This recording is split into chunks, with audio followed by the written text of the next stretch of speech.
Hi, welcome to the Always Evolving podcast. I'm your host, Dr. Elizabeth Fedrick. Do you ever notice yourself absorbing the emotions of others? Or maybe you realize the moods of those around you often impact your own mood? Do you struggle with people pleasing, perfectionism, or difficulty setting and holding boundaries? Joining us today is Alana Carvalho, a licensed mental health counselor. Alana's here today to offer some insights into codependency, including exploring where does it come from and providing some effective strategies for navigating through it.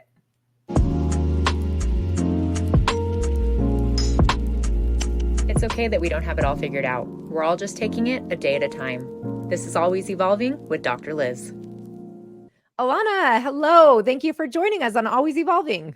Thank you so much for having me. Yes, I am so excited to chat with you. You were on our sister show, Relatable, and have so many valuable insights on this topic. So tell everybody who you are and what you specialize in. Sure. So I'm Alana Carvalho. I'm a licensed mental health counselor with a practice in Midtown Manhattan. And I specialize in working with people on relationships, specifically codependency and family of origin issues. Yes, which a lot of us can definitely use help with that for sure. Tell everyone, what is codependency? So this is, one of those buzzwords that gets thrown around so often now, and we see it so much, which unfortunately is doing it a bit of a disservice, because for a lot of us who really struggle in this area, it's so helpful to know what it actually is. So let's start there. Sure, absolutely. So as you kind of mentioned, it's a very vast and complicated topic. So I like to let people know that, because I think we can oversimplify it at times. And I am going to give like a very simple definition of it, but I wanted to give that little caveat so we know that it's much more, complex than this. But the general idea of codependency is the idea that we actually care too much. And so when you're not feeling okay, I'm not feeling okay. Right. So it's this type of enmeshment where we have trouble separating ourselves emotionally from the people around us. And commonly people think, okay, well, Alana, I'm confused. Does that mean like I'm not supposed to care about other people? Right. Like, am I codependent if I care how other people feel and what's going on? And absolutely not. You can be totally loving and caring without being codependent. And that's really what I help people try to figure out.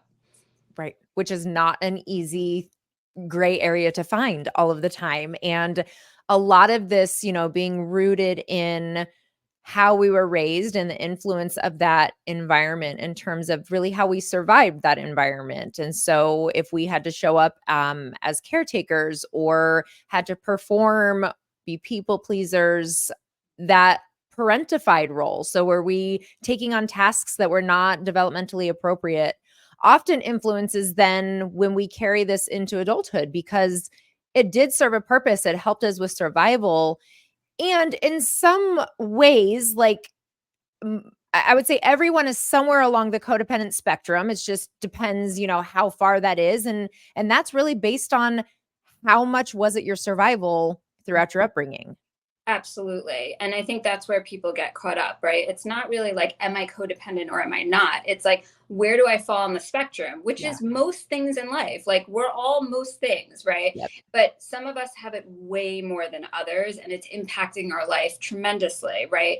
And that's really what I help people look at when it's gotten to a point where it's really impactful and you're having difficulty like being in relationships with people without feeling like you need to caretake them, and always putting yourself last, right? And to the point where many of us codependents become really out of touch with who we are and what our needs and wants are. Like we don't even, at some point in our adulthood, often like we wake up and we're like, I don't know who I am and what I need and, what actually matters to me in relationship. Yeah. And that is so true. And the boundaries aspect of that is, it is so hard to tell people no. And that people pleasing is often less about actually pleasing other people, but protecting ourselves, which I think you talk about that as well. And that is, a more understandable, digestible way it's been put out recently, that the people pleasing, if you really look around you, it's like, how many people are you actually pleasing? Really, the purpose is that you are protecting from their emotions and from their wrath and whatever comes from when people are upset with you. How Right. else do you see the codependency come up in people's lives and relationships? Well, it's interesting. I was just talking with a client this morning, and we were talking about her parents' tendency to withhold information from her. Really important information. Like they didn't tell her about when they separated and things that like was necessary information for her to know, of course, right? And we talked about how that can really be so codependent because there's an avoidance of dealing with the discomfort of sharing the honest truth with somebody else, right? It's like, I don't want to share this because actually it makes me uncomfortable because you're uncomfortable, right? Like, and then Yeah. we're all uncomfortable, and I don't want that. So I'm just going to not tell you this really important fact in your life, right? So that's like another interesting way that it could come up.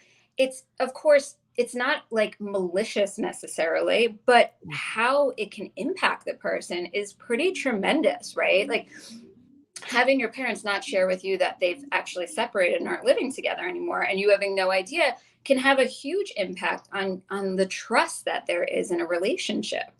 Yes. Yeah, and it's so true, and, it also can come up in ways manipulative ways that, like you're saying, are not necessarily malicious. It's not intended to be, Right. but again, it goes back to how do we keep ourselves safe? How do we believe we're keeping ourselves safe, but actually then negatively impacts the relationship because of impacting the trust and the safety and, um, not being able to trust the other person's word that what they're saying is actually true.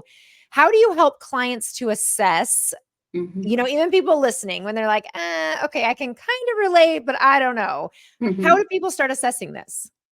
So one of the first things I think, and I'm sure you talk about this with clients all the time, therapeutically, that's so important is for us to start to watch ourselves and observe what is actually happening for us relationally, right? So in our interactions, do we see ourselves going to quickly respond to someone because we're too uncomfortable to say, let me think about that for a moment, Mhm. right? Like we have to give them a response right then. Once you can really start to observe all of that, you get an idea for how often this is truly showing up in your life that you may be completely out of touch with, right? There's moments when I'm with my kids where I watch myself like going to do something for them that's totally unnecessary, right? Like because I'm just like, oh, like let me just help with that, right? Like we're very helpful, us codependents. Yes, we are. So we like to do lots of things that aren't even being asked of us, right? And so again, like that's really the important piece. We start to observe it. We go, wait, did someone really ask me that, or am I just feeling compelled to do it? Or oh, look, I just said yes, but in my body, I'm like, no, I don't want to say yes to that, right? So as we start to cultivate awareness, we really get like, wow, how big is this in my life? And that will kind of inform how much support and work we might need to do around this kind of issue. I love that point, and it's so, I don't know if funny is the word, but usually because my therapeutic, style is based in humor, so we usually do laugh about it. When I give this, to a client as homework and they come back and they're like, "Holy cow, I had no idea," and it is so eye-opening when you really stop to assess these situations and, um where, yeah, you say yes when you really wanted to say no, or when you jump in to fix something that is not yours to fix. It Right. is incredibly common. What Absolutely. what And is a tip that you give for people to maybe start to move out of this? So we know boundaries is a huge thing, that's a struggle. But how can people start to shift maybe the opposite direction on the spectrum? well, I think once you start to become aware of it, you naturally and like your body almost alerts you, I think, at Mhm. over Totally. time. Like it really does take time, I think, to truly connect with yourself. So you don't be frustrated if you're like, I don't know, I'm still so unsure. But over time, like you'll start to connect with yourself and that will really alert you to it. And then you can start to just create like a little bit of space in your interactions, right? So your husband comes home from a bad day of work and you find yourself like immediately like, oh my God, he had a bad day. Now I'm feeling his bad day, right? And if you can catch that, you can actually like take a moment and breathe and recalibrate and go, his day is not my bad day. His day is his bad day, right? I don't have to make it mine, right? And then you can start to cultivate that self-talk and the space between it. Yes, such a good point, and that is often what happens, that the more you become aware of it, the more you become aware of it, and then it's identifying, now what do I do with it? And keeping in mind that change is not going to happen overnight, and for Alana and I, who are been very aware of this for a very long time, and we do work around this, and we still have struggles in it, and so really managing your expectations around it and just slowly starting to move the needle. It doesn't a true codependent is going to want it to be perfect, but Of it does course. not have to be perfect. Yes. Yes. Where can people find you? Website, social media?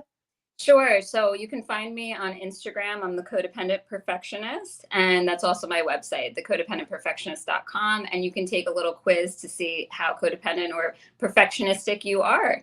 Yes. Oh, that's perfect. That's a great way for people to go assess. Thank Mhm. you again, Alana, for being here. Such good information as always. Thank you.